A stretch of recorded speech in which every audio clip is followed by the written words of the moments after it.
বড়দের প্রণাম আর ছোটদের ভালোবাসা নিয়ে শর্মিষ্ঠার রান্নাঘরে আপনাদের স্বাগত। আজকে আমি এই যে দেখুন ছোট ছোট আলু দিয়ে দম করব।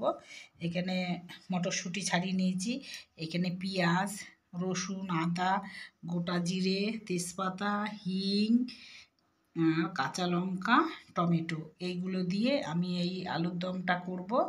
আলুটা আমি নুন দিয়ে সেদ্ধ করে নিয়েছি ভালো করে। কড়াইটা বসিয়ে দিয়েছি, গরম হয়ে গেছে, তেল দিয়ে দেবো।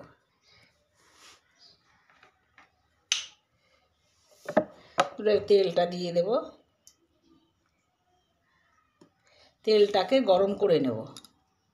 তেলটা গরম হয়ে গেছে, এতে আমি তেজপাতাটা দিয়ে দেব আর হিং ফোড়ন দিয়ে দিলাম, এখানে জিরেটাও দিয়ে দিলাম।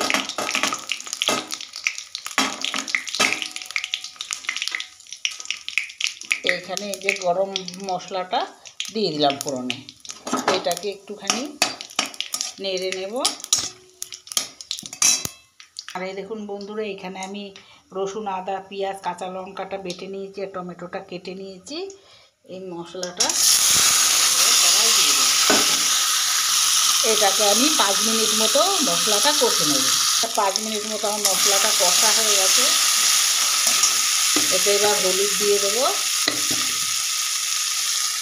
আন্দাজ মতো যতটা লাগবে। আমি এখানে কাঁচা লঙ্কা দিয়েছি, এই জন্য অল্প গুঁড়ো লঙ্কা দিয়ে দিলাম, একদম সামান্য। এটাকে একটু নেড়ে চেড়ে নিয়ে এই সেদ্ধ আলুটা দিয়ে দেবো। এবার নুন দিয়ে দেবো, নুনটা আমি দিয়ে দিলাম। এবার ভালো করে মশলাটাকে আমি কষে নেব, যেন কোনো মশলার গন্ধ না থাকে।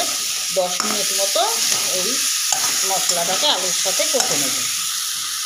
এই দেখুন বন্ধুরা, 10 মিনিট মতো ভালো করে কষে নিয়েছি, যেন কোনো গন্ধ না ছাড়ে।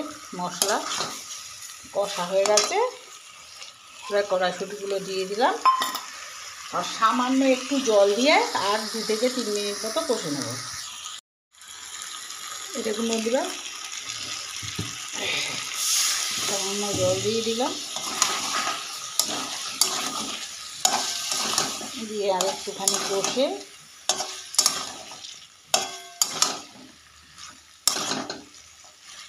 আর 1 মিনিট মতো এটা কষে নেব।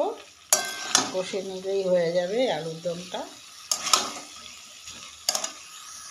দেখুন 1 মিনিটের মতো কষে নিয়েছি। এইটা এবার আমি জল দিয়ে দেবো, সামান্য একটু জল দেবো, কারণ আলুর দমটা গামাখা মাখা করবো, বেশি জল দেব না।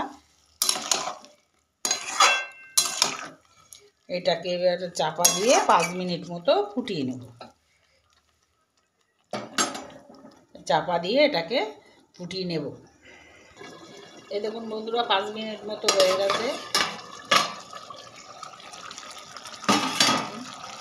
এবার এতে আমি একটু চিনি দিয়ে দেবো সামান্য মতো।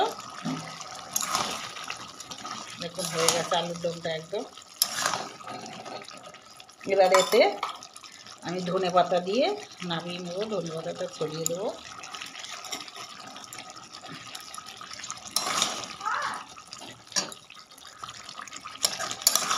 এবার আলুর দমটা একদম হয়ে গেছে, আলুর দমটা আমি নামিয়ে নেব।